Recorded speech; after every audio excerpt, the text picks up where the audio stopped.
Things Podcast.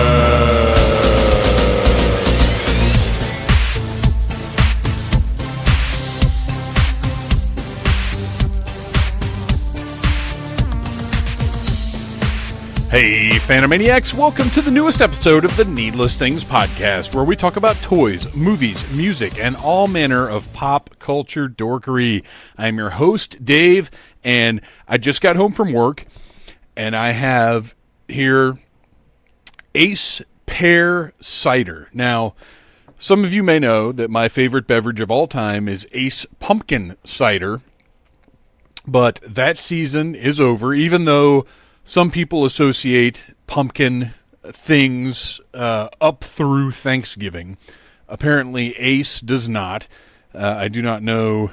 The California Cider Company, produced and bottled by. So, Ace Pumpkin Cider is no longer available. However, the California Cider Company also produces a pear cider and a pineapple cider. Now, our pal Red Ranger has assured me that the pineapple cider is very good. I'm not necessarily, I like pineapple, but I don't want to just sit and drink pineapple, but I like pears. I like pears a lot. So I grabbed a sixer of the pear cider on the way home, since the pumpkin cider is not available, and since I didn't really feel like making tonight a rum night. And I'm already on my second one of these because it is delicious. It's sweet, but not too sweet. It has there's a magic to making a good cider. It's to give it all of the flavor, but not kill the imbiber with sweetness. And I feel like Ace is expert at that because they nail that pumpkin flavor, but it's not overly sweet. It's not like drinking a wine cooler or something. And this pear, I can't say I love it as much as the pumpkin, but it's very, very good. I could easily see myself drinking all six of these tonight over the course of the evening, over the course of the next few hours, not like now. But anyway, no more talk about cider.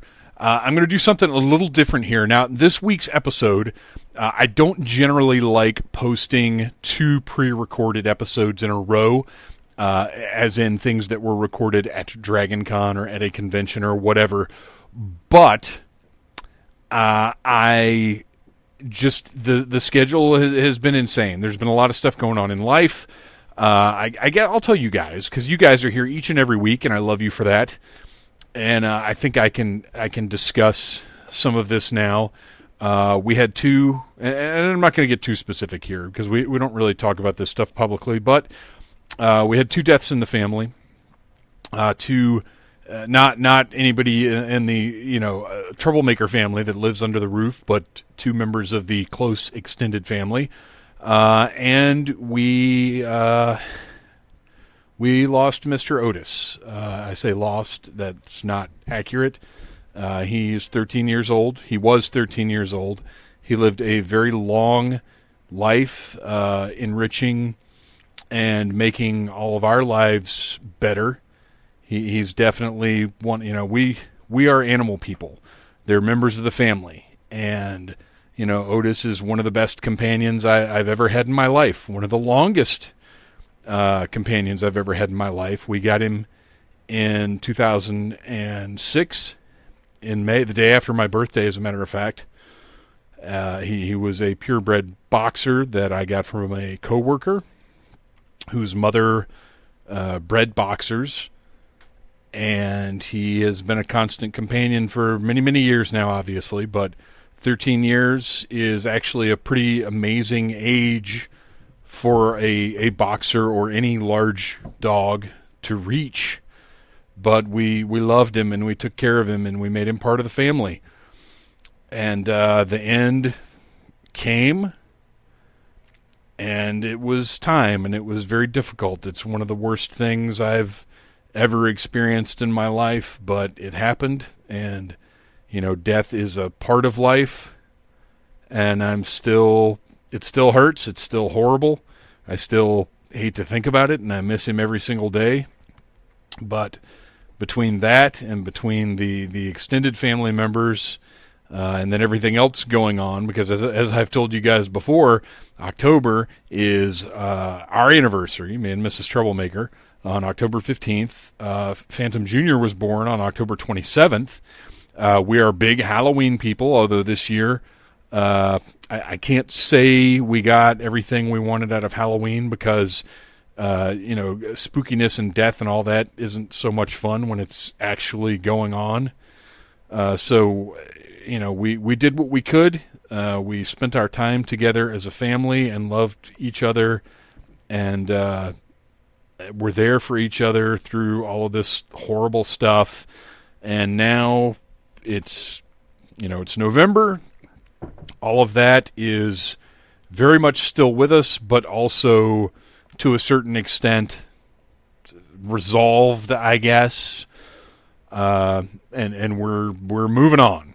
And I hadn't really planned on talking about any of that, but there it is. I guess it was time to do it. I was not capable of it a few weeks ago, and now it's out. And like I said, we didn't post it on Facebook or anything like that, because we're not. All right, this is going to sound kind of ugly and judgy. We're not those people. And I don't mean anything by that. I just mean we don't, I'm on Facebook to do what I can to spread entertainment and fun and joy. If you follow me, there's not a whole heck of a lot of my personal life on there, because that's not what I'm there for. That's for my very close friends and family. I am, despite my public persona, I am a fairly private person as far as stuff like that goes. And my wife, has a very, very small presence on Facebook, strictly for family and close friends. So we're just not public like that. We don't do that. But for you guys who are here with me every week, and I appreciate that. That's what's been going on. So I'm going to try something a little different. Well, not different necessarily, but a few weeks ago, I hope that you listened to the Halloween special. I'm very proud of it. I'm actually very proud of all of the October episodes, because, as I said, things were really, really tough in October, and I feel like I kind of rallied and put together some really good stuff that wasn't maybe what I would have planned, but out of necessity is what needed to happen, and or what happened. And I'm actually really proud of all of the October episodes. So if you missed them, if you skipped one, go back and listen, especially the Halloween special. But I did a news segment in the Halloween special, and while I had fun doing the whole thing, I really liked doing the news segment. So, at least this week and maybe next week and the week after, if I think about it, I'm going to give you a little news segment here where I'm going to talk about some stuff that's going on. And the first thing I'm going to talk about is the trailer for The Invisible Man, coming from Universal and Blumhouse, starring Elizabeth Moss. I just watched it. I popped up earlier today, and I have been... I sort of follow things from afar a bit. I don't want to know too much about any production, especially stuff that I'm interested in. So I don't dip into spoilers. I don't look too much at the plot. I'll see who's directing. I'll see who's involved, but I don't really want to know anything about movies that I want to see, but I do have to get to the point where I want to see the movie, if that makes sense. So I've been sort of casually following this Invisible Man, and because of the people involved, I've been more and more interested, and they dropped a trailer today, and I really wish I hadn't watched it, because the trailer gives far too much away about the premise and the plot of the movie. The premise, I think you kind of have to know going in. I mean, it is called The Invisible Man, but the trailer... quite frankly, it gives too much. And I'm sure I'll still enjoy the movie. The movie looks awesome. Elizabeth Moss is awesome. I really, really like the concept for this movie. I think it's a very smart update of the concept of The Invisible Man. So I'm totally stoked on it. But my recommendation to you, don't watch the trailer. Just wait until it comes out and go see it in the theater. I think it's going to be another feather in Blumhouse's cap. I don't expect it to launch another Universal Monsters cinematic universe or anything like that. But I am excited about how ingenious this take is, and I would love to see what these kinds of creators do with the rest of the Universal monsters, because the Invisible Man has been handled and adapted in many different ways over the years, and while I probably wouldn't consider him one of my favorite monsters per se, I do tend to enjoy works that look at that condition of being invisible, because they're always examinations of man's morality, specifically male morality. And this again is falling in line with that. So I'm pretty stoked about it. So there you go. Add it to your calendar. I can't remember when it releases, which if I were any kind of good newscaster, I'd probably drop that date on you. But that's what Google's for. Just don't watch the trailer.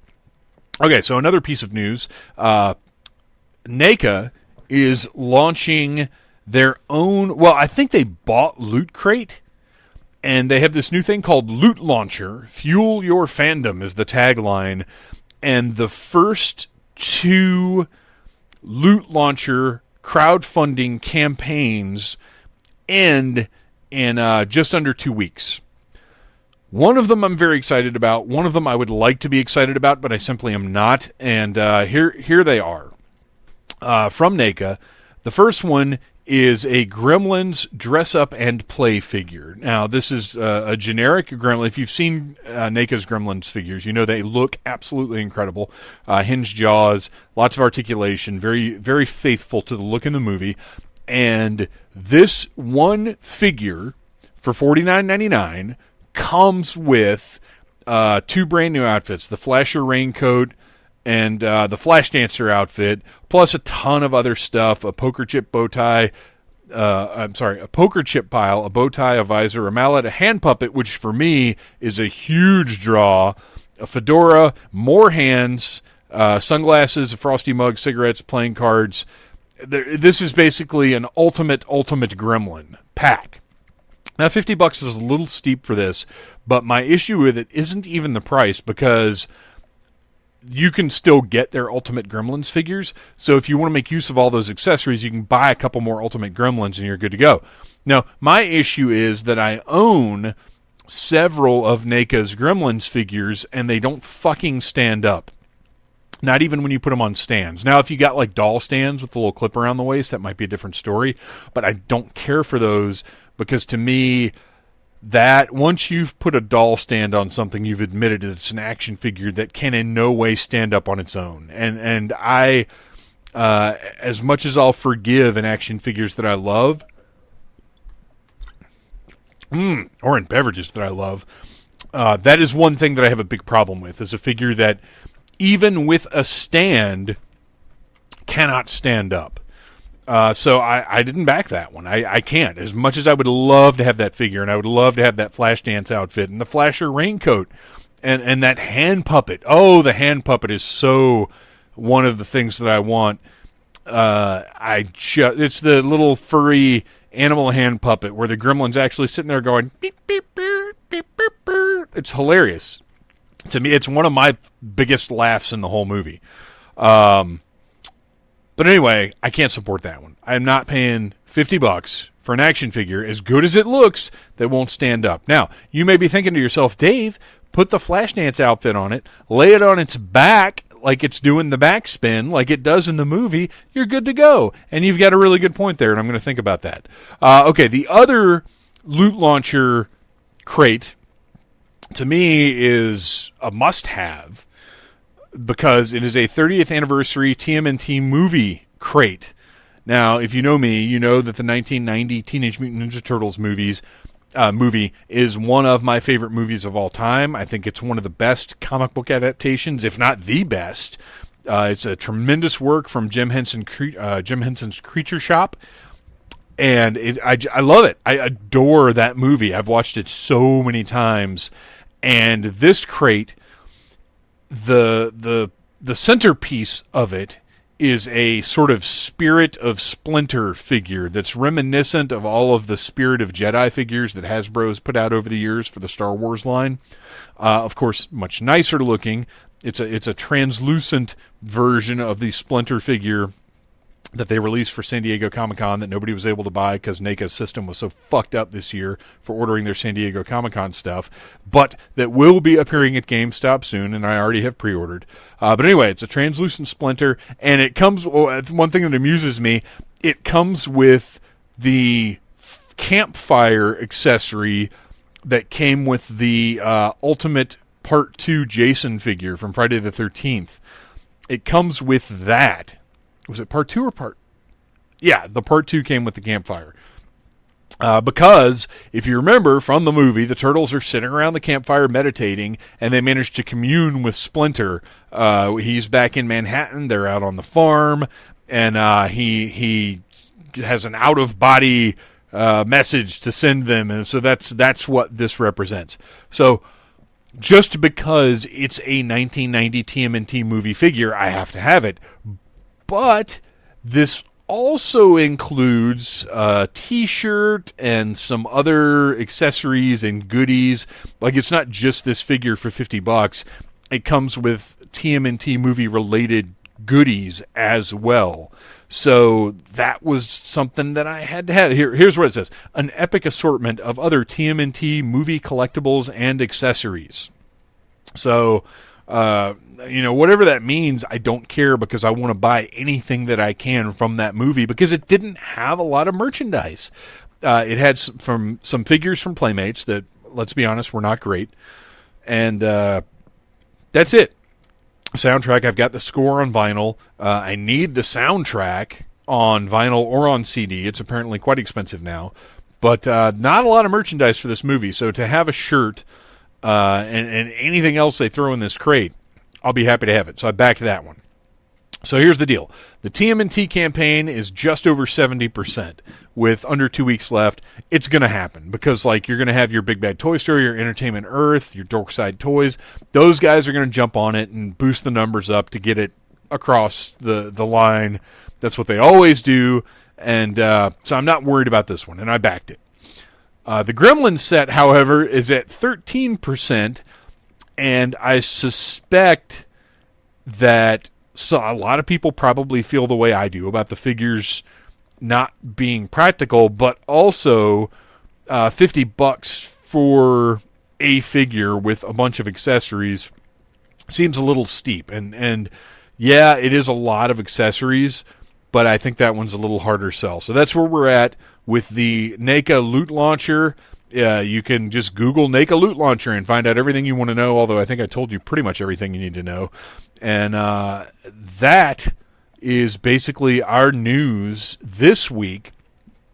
One other thing I want to address, I posted on Facebook that I was thinking about not attending. And look, I think it's a little silly that I feel the need to address this, but the responses were very interesting. I posted on Facebook that I was thinking about not attending Dragon Con next year and instead trying to find a good horror convention. Now, there are two things I want to address here.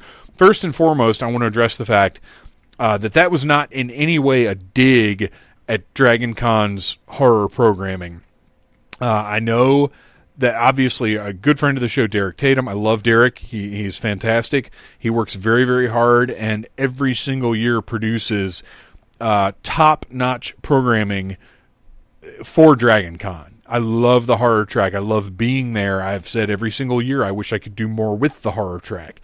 That was in no way a dig at Dragon Con's horror. It was really more a statement on my fatigue with Dragon Con, with the amount of money it takes out of me, with the amount of time and energy it takes out of me. I was just sort of thinking, and this is also somewhat a result of everything that we've been going through over the past month, where I wouldn't say I'm at a low point. It's just, things are not happy shiny right now. So I've been doing a lot of thinking about a lot of things, and Dragon Con cost a lot of money. And it takes a lot of my time. I said this past year I felt like I did too much. I overcommitted. And I think that, if I were, if I were to go next year, that I would have to promise myself to do less. But just thinking about the amount of money we could go to one of these big, cool, out-of-state horror conventions that we see posted about all the time with great guests like Bruce Campbell. I met Bruce Campbell in 2001. Haven't seen him since because he doesn't come to Georgia. He goes to lots of places real close to Georgia. He goes to Knoxville. He goes to, Chattanooga, I think. Like, he goes all around Georgia, but he doesn't come to Georgia. I need to meet Bruce Campbell again before the guy dies, because the first time I met him, I couldn't say anything because I hadn't met any famous people, and I was so awestruck I didn't know what to do. The guy's one of my heroes. Just stuff like that. There are a lot of people who don't come to Georgia. There are a lot of cool things that happen at horror conventions that are not in Georgia. And for whatever reason, as much as Atlanta is a huge center for horror now, and for filmmaking in general, we just don't get a lot of cool stuff here outside of Dragon Con. And Dragon Con has a very, as much as there's something for everybody, and as much as I love it, and as much as all weekend long you can absolutely find something to do 24/7, in a weird way, Dragon Con has kind of a narrow focus. Or not narrow, but every year, to a certain extent, it's sort of the same stuff. It's different guests from the same things, or the same fields, or I don't know. I don't know exactly where my dissatisfaction is coming from. Probably just from the fact that for over a decade now, I've been devoting so much of my overall year of enthusiasm and energy to Dragon Con. And I think it would be really cool for me and the missus to get out to one of these cool, fun horror conventions that's somewhere else that's a big deal. I hear about Spooky Empire, places up in the Northeast doing all kinds of crazy stuff. Like, I really want to experience something different. And part of what led to this was last year, me and Phantom Jr. went to the Augusta Toy and Comic Convention and Joe Fest, and just had an absolute blast. And also putting on the panel at the Atlanta Comic Con, the Batman 1989 panel, which, by the way, that reminds me, I need to submit for a panel for next year. But just getting out and doing different things, that's always been one of my sort of challenges, I guess, is I can't do repetition. One of the reasons, as much as I loved stand-up comedy ever since I was very, very young, I was addicted to any kind of stand-up comedy on television. I loved, when Comedy Central was the comedy channel, and it played a lot of stand-up, MTV's Half Hour Comedy Hour, all of the shows that were around in like the 90s, all the HBO and Showtime comedy specials. I'll never forget discovering They Might Be Giants on Jake Johansson's comedy special. It's I love stand-up. It's a passion of mine. I love storytelling. I love jokes.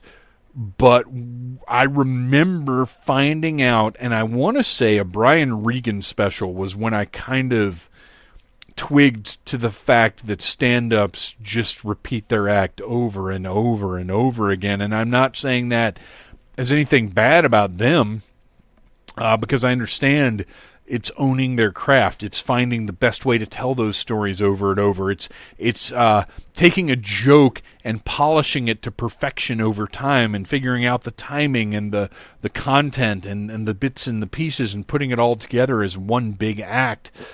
I find that very admirable, and I love the art of stand-up, but it's not for me. In doing a couple of spoken word things over the years, I learned that, pardon me, I'm going to take another sip of beverage, and I believe this episode might have just turned into another Phantom special, which means I'm going to have to dig into a certain artist's song lists to figure out a title for this episode. There is one person on the planet that knows what that reference is. One person that knows when I do an episode like this where I get the title from. and that is my good friend, Dana Swanson. If you run into Dana and you think about it and you care, ask her where Phantom gets the titles for his introspective, rambling episodes. She is the only person on this planet that can answer that question. Or you can go back through the archives at Needless Things Podcast on Podbean, needlessthingspodcast.com, or Old Needless Things, which is the old website where everything is still posted. If you want to run back through the prior 289 episodes and find the 3 or 4 episodes where I've done this before, and figure out the connection of those titles, then you are more than welcome to do so. Or you can just run into Dana, and she probably does. No, I bet she remembers. I bet she remembers that I told her that, because her reaction was exactly what I wanted it to be. So anyway, there you go. There's a little bit of trivia, and also this episode is turned into one of those episodes, because we're almost at the half-hour mark now, and I've definitely got a whole lot more that I can talk about. With the help of my friend, Ace Pear Cider. Let's see, where were we? Oh, I was supposedly wrapping up the news, but actually talking about Dragon Con. So I still, look, to address that post, I still love Dragon Con. And in all likelihood, I will be at Dragon Con next year. Because I just can't resist the pull of the microphone. That's what I was talking about, is why I never even thought about doing stand-up, is I know I can't go and every night go out and deliver the same monologue, the same jokes, the same thing over and over and over. I need, as much as I hate change in my life, I do need change in my hobbies and entertainment, I guess.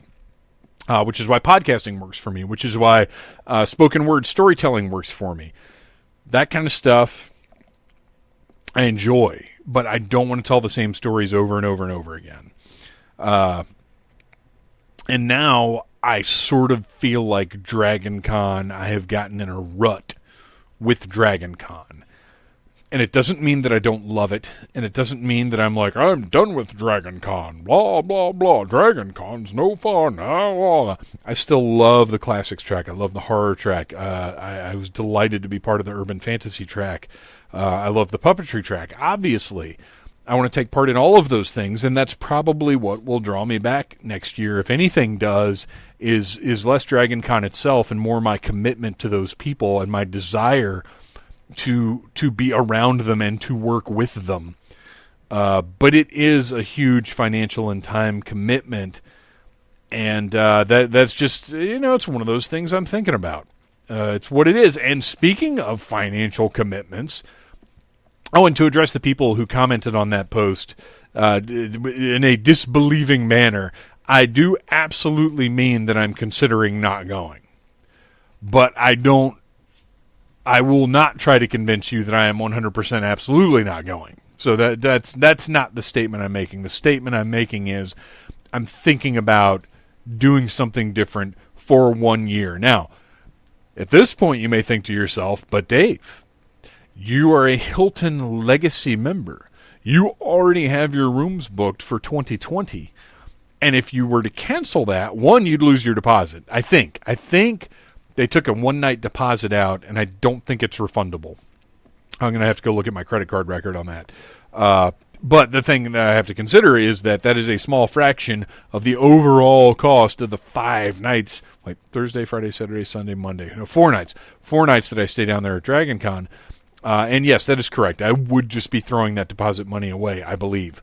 But having visited the luxurious Hotel Indigo, I realized I could very easily stay there and be happy. It costs less. It is not the Legacy deal where it's very hard to get into. You could still book a room there. But at this, there's no reason whatsoever to cancel my hotel. until I think I can do it like 24 hours out or something like that. Like I said, I'll have to look into all this. This is a long way off, you guys. These are just thoughts going around my head right now. But if I were to not attend in 2020, I think in 2021, when I went back, because I probably would, I could just stay in the Hotel Indigo and be perfectly fine. I actually really liked that location too.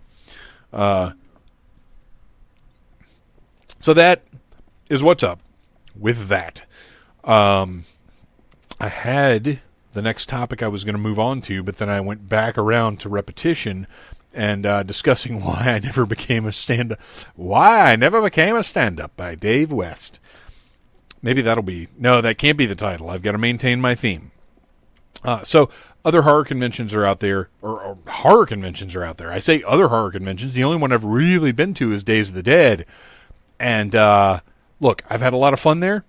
In particular, being part of the Blue Track and doing the game show there was fantastic. But if you look at Days of the Dead and you compare it to some of the larger horror conventions that are out there, the kind that like Joe Bob Briggs goes to, there's a pretty wide gap in those things. That's all I'm saying. So, moving on to other things I could potentially ramble about. Oh, let's talk about Creepshow, which recently completed its first season on Shudder and has already been signed for a second season. It was awesome. I'm not going to run down every single episode. I will say that the very first, or I guess the first half of the first episode, I'm still not clear on. I believe there were 6 episodes. Each one was 2 parts for a total of 12 segments. But the first segment, The House of the Head, was my favorite horror thing I've seen in a very, very long time. I've watched it 4 times now. I love it. I love the fact that I know the guy that provided all of those little props for the dollhouse, Luke Godfrey, who worked on the whole season of Creepshow, which was apparently all filmed here in Atlanta. I loved this show. There were some segments that I didn't like as much as others. There were even a couple that I just flat out didn't like. But overall, those 12 segments were so strong and projected such a great horror message, a variety of horror, but that all fell into that pulpy Creepshow vibe. And that was the most important thing to me, is that they all had different tones, but they all fit into what I think of as Creepshow. Because we have 2 movies, 2 very, very good Creepshow movies that are touchstones for what something with Creepshow on it should feel like. And to me, this series nailed it. I loved it. I am super stoked in other toy news that NECA is releasing a Creep figure. I believe it comes out in January of this coming year. It looks incredible. And while it has a soft goods robe, it actually, which made me assume it was part of their retro cloth line, which is an 8-inch scale, it's being advertised as a 7-inch scale figure. So it fits with their ultimate line of figures. They're Michael Myers, and that's not narrowing anything down because they've done Michael Myers in both of those scales. But the smaller, more regular action figure-y kinds, and not the ones that have the soft good clothes that resemble Migos, which right now I am staring the 2018 Michael Myers and the Nun, Valak, right in the face. They're standing on my desk. They are some of the first ones that I've opened. Now, I opened up Weird Al and one other non-horror one, and I can't remember what it is now. Oh, and I opened up Chucky as well, because to me, the 8-inch retro cloth Chucky that they released, not the ultimate Chucky, but the one with the fabric coveralls, scales with my 12-inch 6th scale horror figures. He looks the size of a Chucky doll compared to 12-inch figures. He might be a little small, but still, I put him on the shelf with those guys, and he looks really good. I'm very happy with that scaling. But anyway, so a Creep from Creepshow is coming from NECA in January. That's awesome. Castle Rock just started. We got through the first 4 episodes over the past couple of days. I love it. Lizzie Kaplan is doing an amazing job as Annie Wilkes. I'm trying to figure out exactly where... because the first season of Castle Rock, I don't believe anything that the characters did directly contradicted anything that has happened in Stephen King's books. I think you could sort of squeeze everything from that first season in between the lines of the books that the scenarios and the characters were pulled from. But Annie Wilkes is very much one of the main characters of this season, and I'm trying to figure out if this is supposed to fall in line with Misery, or if it's sort of an alternate universe thing, or maybe she's somewhere else along the beams. I don't know, but it's great. We're enjoying watching it. Tim Robbins... I actually haven't seen Tim Robbins in anything in a while, and I had forgotten what a powerhouse that guy is. Holy shit. He is so good. He's one of those mesmerizing actors on the screen. So we're thoroughly enjoying it. I know we've got 2 more episodes that have dropped that we need to get to, that we will probably get to right after I'm done recording this for you guys. And another thing that I want to mention, and this is something else I brought up on the social media. I actually got a ton of interaction on this one, and I appreciate they got that from everybody that responded to this one. We got rid of cable. And there are 2 ways you can look at that. Maybe more than 2 ways. One of the ways you can look at that is... Well, I got rid of cable in 2012, and I haven't paid for it in years, and blah, blah, blah, welcome to the club. Yeah, good for you, hipster. Another way you can look at it is, well, I pay for my cable, and I don't understand how you think you're going to save any money signing up for all those streaming services, but I've still got the Fish Channel and the Golf Channel and the Tobacco Channel and the Toe Picking Channel, and if you want all those channels, you're going to have to pay a whole lot of money to get them streaming. And look, that is honestly kind of the stance I had up until recently, where I had sort of casually looked into trying to drop cable. And I'll be honest, the pricing, I had that stupid, well, the streaming services are going to cost me just as much as the cable would, so why even bother? There'd be the inconvenience of having to drop the cable and having to talk to a person at Comcast, because that's who we have, Comcast or Xfinity or whatever you want to call them. Honestly, like anything related to technology or related to making changes in that way, it seemed overwhelming to me, and I just kind of kept going with the cable.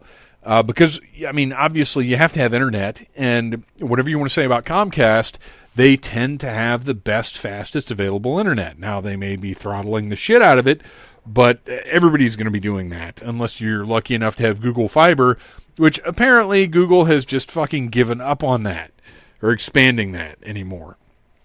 So, it was time to make a choice. And last week, for some reason, I got the bug up my ass. I talked to the family, and look, I don't make these sweeping decisions on my own. There are 2 other people in this house that have entertainment needs, have lives, had needs for their downtime, are into other things, and I take them into consideration. I don't want to just say, guess what? No more cable. Too bad for you. So we discussed it and kind of realized that I was the primary cable viewer. Most of what Phantom Jr. and Mrs. Troublemaker take in comes from streaming services or YouTube or playing video games or whatever. There's very little cable usage that anybody's invested in. For me, it was Raw and SmackDown. that was, well, and to a lesser extent, AEW, which I'll address probably in just a few minutes here. But watching Raw and SmackDown live is something that I've been doing for over 20 years now. Yeah, just think about that for a second. Since fall of 1996. Now, I haven't always watched them. I say watching Raw and SmackDown live. More often than not, especially over the last 13, 14 years since I've had this job. Obviously, I don't always watch it live because sometimes I'm at work. But let's say watching it as soon as possible. Since 1996, I've watched every single Raw and SmackDown that have aired. And I've watched them either live or as soon as I could after they aired. So to cut the cord, to not have cable meant that I would be at the mercy of whenever they went up on Hulu. I had told myself last week that that would be okay. But to get back to my original point, those were really our only cable TV air quote needs. Obviously, even the idea of cable TV needs is absolutely absurd and ridiculous, but we're in a first world country.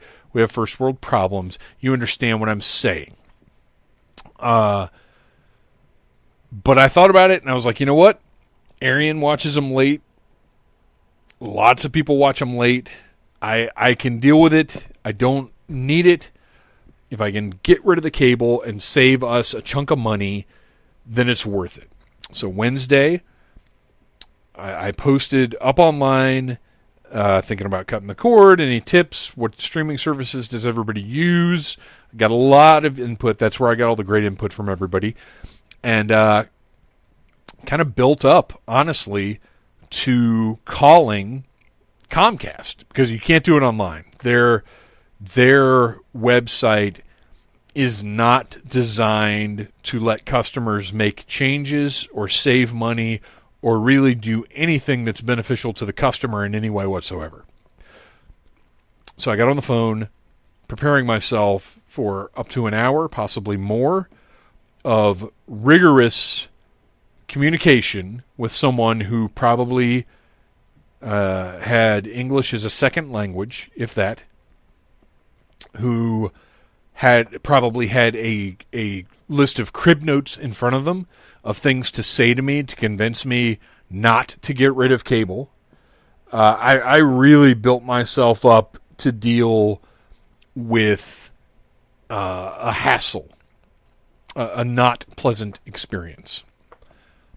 It was suggested on that Facebook post, because I posted after I looked at the website, hoping that I'd be able to just make some changes there.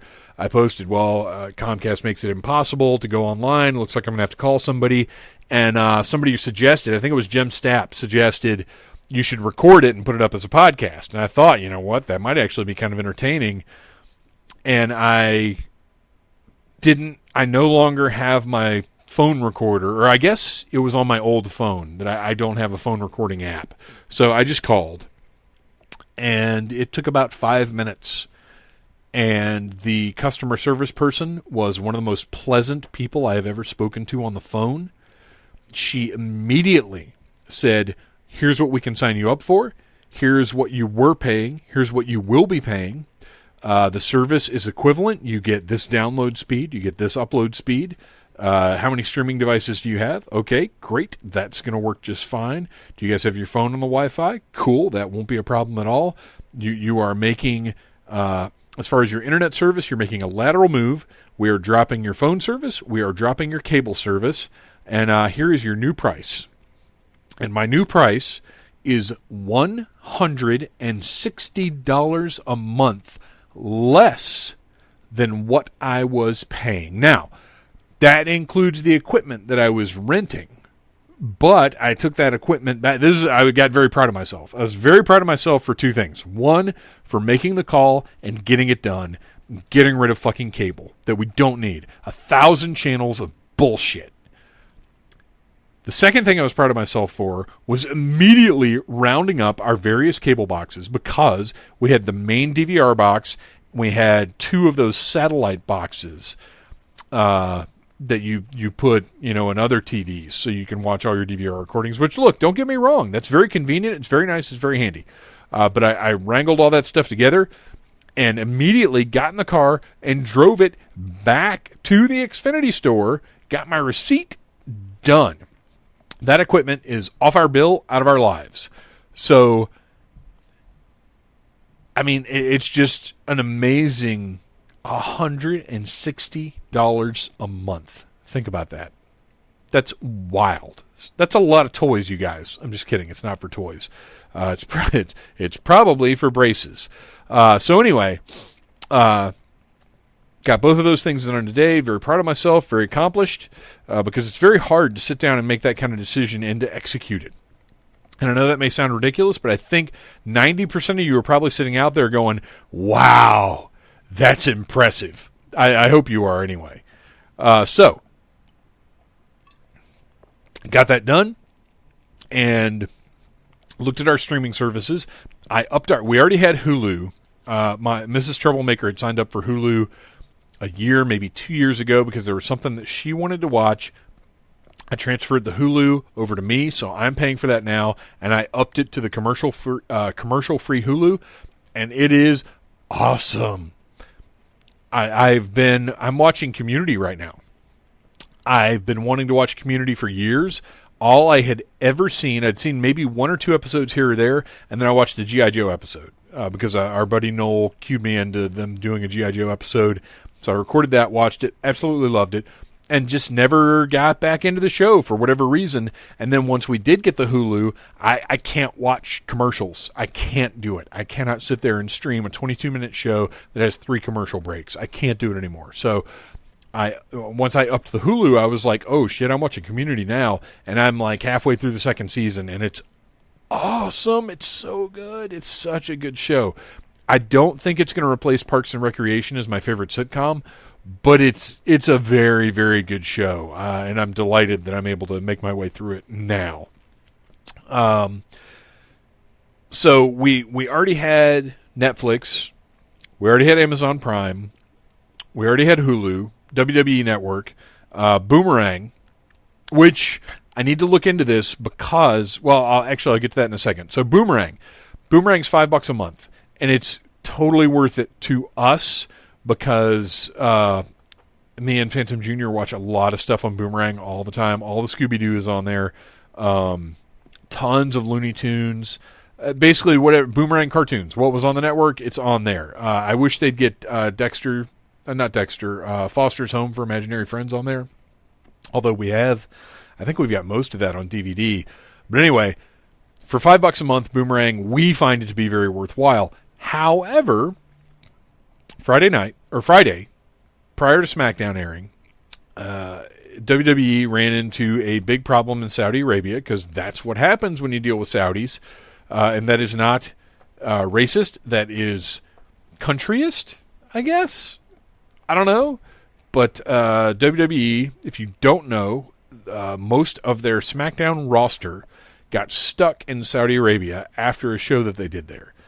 So Friday night on SmackDown, last Friday night, they had to figure out what the heck they were going to do with 80% of their roster stuck in the desert.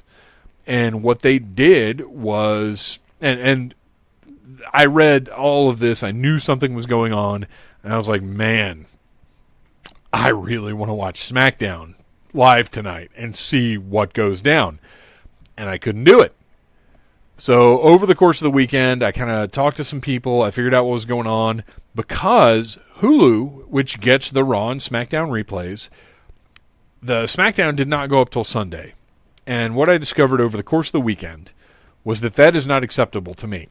I need to be able to watch SmackDown as soon as I can watch SmackDown and Raw. And actually more so for Raw, because SmackDown, quite frankly, since it moved to Fox, has not been great. I cannot claim that I have been enjoying SmackDown very much since it moved to Fox. But Raw, I feel like, has been fairly good since the official roster split, since the last draft. And I've been enjoying it, and I want to watch it as soon as I can watch it. I'll talk about Wednesday nights in a minute. So asked around again and again if you responded on Facebook to this, and please join the Needless Things Podcast Facebook group, which is where I should have asked about this stuff. But got a lot of responses online. I sat down, I kind of looked at my options, and I decided to sign up for Sling because I knew that all of our devices had that app. And for $25 a month, Sling has USA, TNT, which is where AEW airs, and Fox, and a bunch of other channels that are ones that we tended to gravitate towards on cable. It does not have the garbage like the Golf Channel and the Toe Cheese Channel or whatever I said before. But it's your central basic cable standards are on there. AMC, TNT, FX, FXX. So for $25 a month, which keep in mind, previously $160 a month. $25 a month, I get the basic cable stuff that I want. And then I look, and well, for $5 more, I get DVR service. And for $5 over that, I get Boomerang and a package of other like animation type channels. Now, I haven't signed up for that yet because I want to look into it and see if it's equivalent to the Boomerang streaming service or if it's literally just the Boomerang channel. Because that Boomerang streaming service is fantastic, and it's a whole different beast from just having Boomerang as a channel. So I'm going to look into that. But if it is equivalent, then I drop the Boomerang streaming service and just add the Boomerang package onto Sling. So that's what I did. I added Sling. I watched Raw. Well, we've already been using the hell out of Sling. I watched and recorded Raw. It worked fantastically. It's much cleaner than the old Comcast DVR interface. I like it a lot more. And here's something for you. The picture is so much better from these streaming services than it ever was from anything that came through that Comcast box. On demand, live TV, DVR, all of it, the streaming, every bit of streaming we watch looks better than what came through that Comcast box. Which is crazy to me because we're getting it all through Comcast Internet. I don't understand how that works, but what are you going to do? So yeah, that's where I'm at with that. No more cable, but we have a number of streaming services, and overall, with everything that I added and everything that I cut, I'm still saving $130 a month, which, like I said, probably going to braces. Which is fine, because that's life, that's how things work.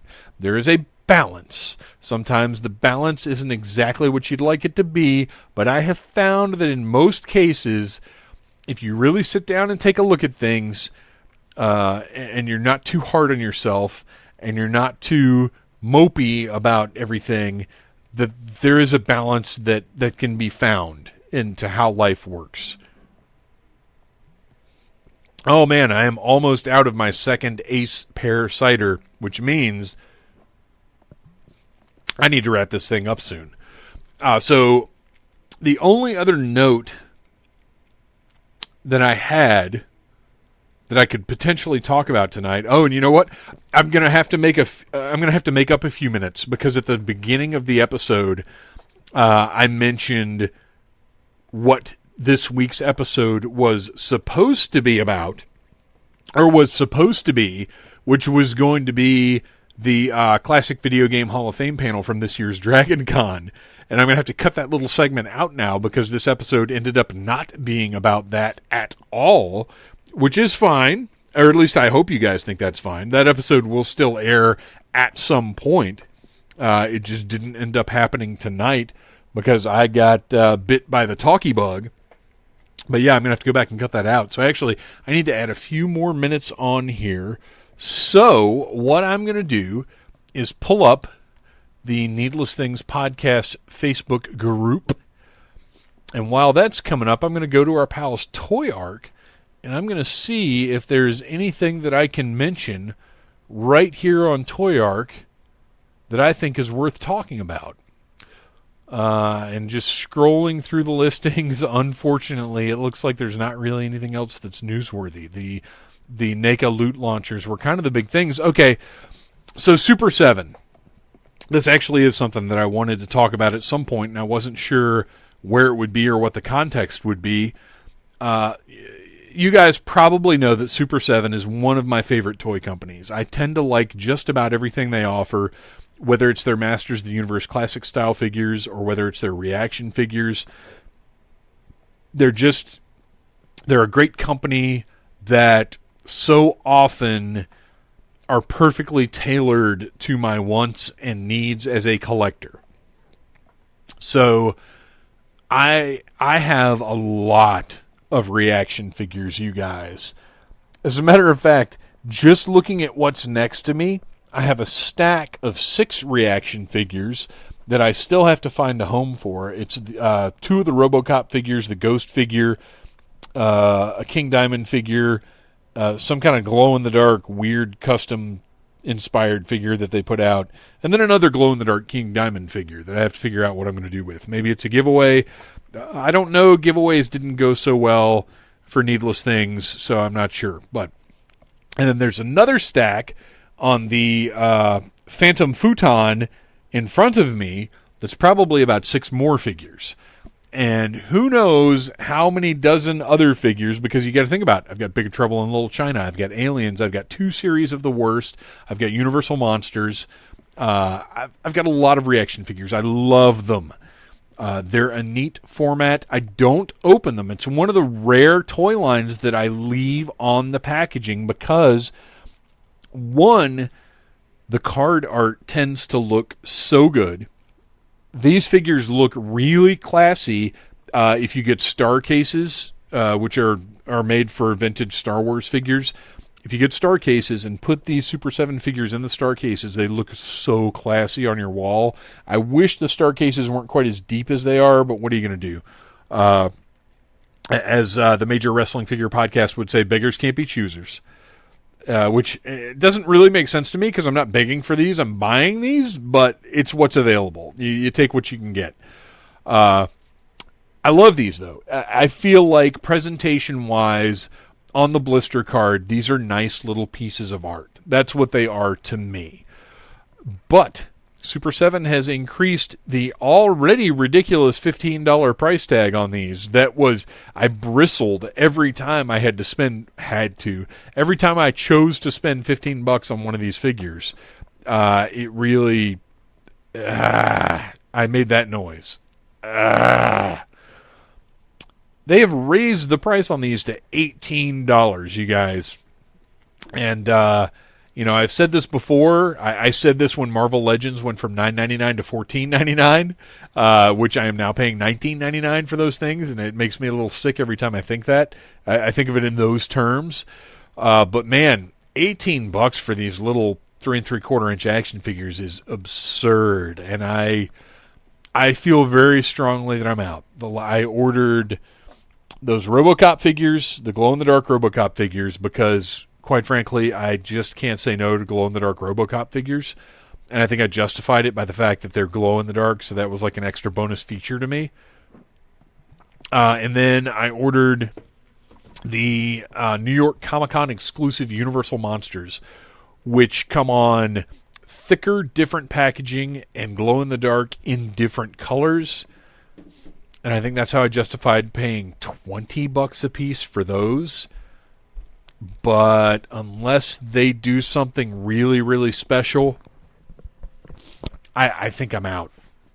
Because the problem with these is when I get them, I tend to get them directly from Super 7, which means I'm paying for shipping as well. Now, if Super 7 was doing free shipping with these prices, maybe that would be a different story. Probably not, because that still works out to a lot of money. But when you stack shipping on top of $18 per figure, it's just crazy. And if you try and get them from the store, which you can go to FYE, and if you want to get a reaction figure to open, that's fine.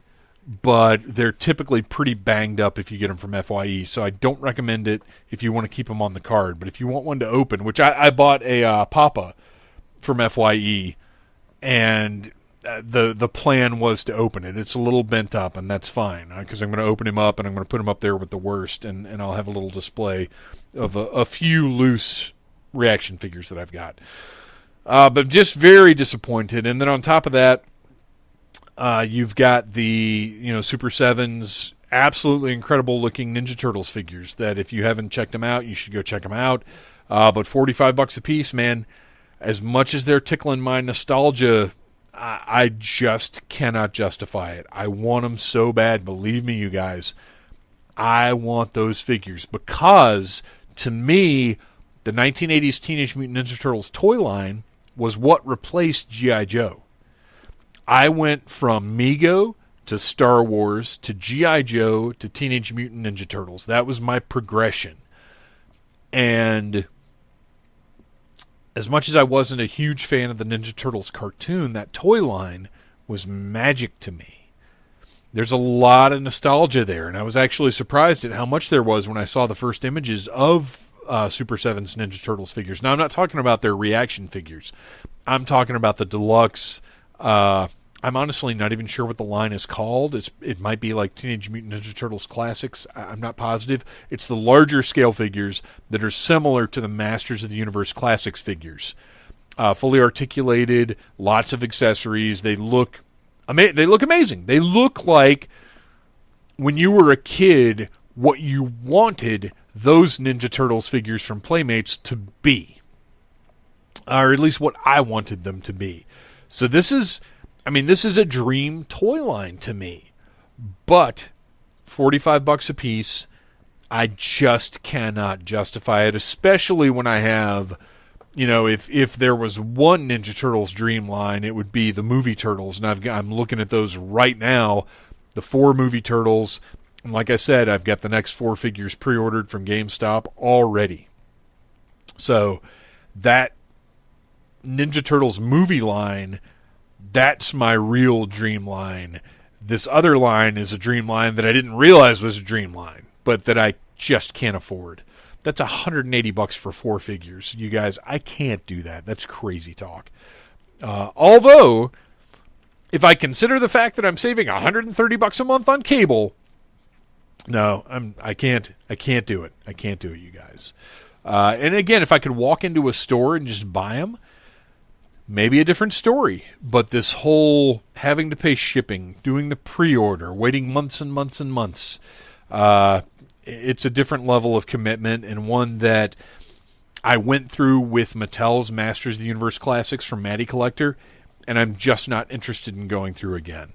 As a matter of fact, having said that, I am currently waiting for my William Stout Masters of the Universe movie figures. I'm not sure what's going on with those. And then there's the Billy Bob vinyl figure from Showbiz Pizza that I ordered. Now, granted, it's coming from an independent artist, so it's a little bit of a different proposition. But I thought that thing was coming out in spring of this year, and it's starting to look like it's going to be the beginning of next year. But if it's a quality piece, I don't really care. I've often said I would rather wait for quality product than get something as soon as possible. But it is nice getting things as soon as possible. And that's what I'm going to close on is hopefully very, very soon now, I will be doing an episode about Triple Force Friday and all of the Star Wars product that has been released as part of that and since then. And I'm holding in my hand right now a figure that is, I wouldn't say it's a dream figure, but since Marvel launched their Star Wars comic book series that takes place between A New Hope and Empire Strikes Back, I have been so badly wanting a figure of Luke in the uniform he's wearing at the end of A New Hope on Yavin, where he receives the medal. Because that's what he wears throughout Marvel's series that takes place between Episode 4 and 5. Which, by the way, that series is ending, and they're launching a new series that takes place between 5 and 6, which is so freaking exciting to me. Yeah, that's another thing. I canceled all my comics. That's a whole... Yeah, real quick, I'll just say. I canceled all my comics in my local comic shop. I'll be honest, they were not doing everything that I want a comic shop to do, There were a lot of missed issues, I had to wait almost a year to start reading Amazing Spider-Man because they didn't pull the first 2 issues for me. There have been a few fiascos there. So I'm trying to decide now if I just want to stop buying comics and save myself even more money, or if I want to go to my old friends at Titan Comics and maybe just get a few titles in a pull and see how that goes. So there you go. There's another crazy, insane thing. Lots of change. The last month has resulted in a lot of change. But anyway, I've got this Luke figure in my hand right now. I happened across it. I got lucky at GameStop the other day. They just had this just hanging on the pegs. It's from the second wave of post Triple Force Friday figures, or I guess Triple Force Friday figures, if you consider those wave 1. This is wave 2. And Luke was just right there, and I was like, you know what? I'm going to get that Luke. I want Luke in that costume because as much as we all love Jedi Luke, like, I never pictured him that way in the expanded universe. I always wanted a kind of intermediary between Farm Boy Luke and Jedi Luke. And Dagobah Luke didn't quite get it done because that, let's be honest, that beige suit isn't very eye-catching. But this is a cool look, and this is a great figure. This is the Black Series figure, not the Vintage Collection figure. I'll get into that in our future episode where we talk about all of these new Star Wars toys. So you guys, I think that brings me to the end of the episode. I had no intention of sitting here and talking for an hour and 7 minutes. My voice is getting ready to give out because I thought I was going to record a 10-minute intro, and I've gone quite a bit beyond that. But I hope that you have gotten something out of this. I hope you have enjoyed this. I've always gotten very positive feedback about these kinds of episodes. I don't do them very often because, quite frankly, it takes a lot out of you. But please go to needlessthingspodcast.com. Check us out. New stuff every single week. Every Friday, a new episode of the Needless Things Podcast posts. Join the Needless Things Podcast Facebook group. Follow Needless Things Podcast on Instagram. Follow Phantom Troublemaker on Instagram. Twitter, if you're on Twitter, go ahead and give us a follow. I'm not really active there, aside from trying to win contests from the Major Wrestling Figure Podcast. But just spread the word. I don't know that this episode is necessarily the one you want to share, but share an episode. Put it up. Tell your friends about Needless Things. If you enjoy the show, let other people know about it. I don't understand this weird thing. You know what? This is where I'll end. My friends made a movie. It's called Joe Striker. Go to Big Cartel. I think it's joestriker.bigcartel.com. That may not be accurate, but if you put in Joe Striker with a Y, Big Cartel, go pre-order this movie. I couldn't be more proud of Ryan Cadaver and Kevin Slayfield. I feel like these two guys could take over the world if they wanted to. The heart and the soul and the work that they put into this movie over the last year is astonishing to me. Now, Ryan is all young and vigorous and full of piss and vinegar. Kevin's my age, so I don't understand where he's getting all the energy to do this bullshit. But these guys made a movie that I truly believe is something special and remarkable. And you can go right now. You can pre-order it on Blu-ray. You can pre-order it on DVD. You can get shirts. You can get hoodies. You can get all kinds of bullshit. But promise me this. Promise me that you'll go into Google, you'll put in Joe Striker with a Y, Big Cartel, and go check out the very reasonable prices to support the blood, the sweat, the tears, the heart, the soul, the talent, the sheer incredible effort that these guys and a cast, including myself, and loving wives and family, all of this kind of stuff takes time and dedication, and it's not just the creators, it's the people around them that deserve tribute and I don't know if I want to mention fuck it, I'll mention names. Kira and Nicole, have been there every step of the way, have been supportive, have been incredible for these guys. I want to give them credit. I want to give them props. I want to tell them how awesome they are, because I know this has been draining and exhausting and has taken so much out of these guys. But I think the final product is going to be worth it. And I think every single one of you needs to not only go and pre-order your copy of Joe Striker or your t-shirt or whatever it is you want, but share this thing around.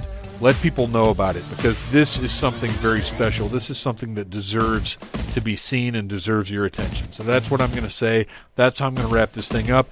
Ladies and gentlemen, Phantomaniacs, please come back next week, because the plan is to have the creators of Joe Striker on the Needless Things podcast to talk about how the fuck they had the dedication to make this movie.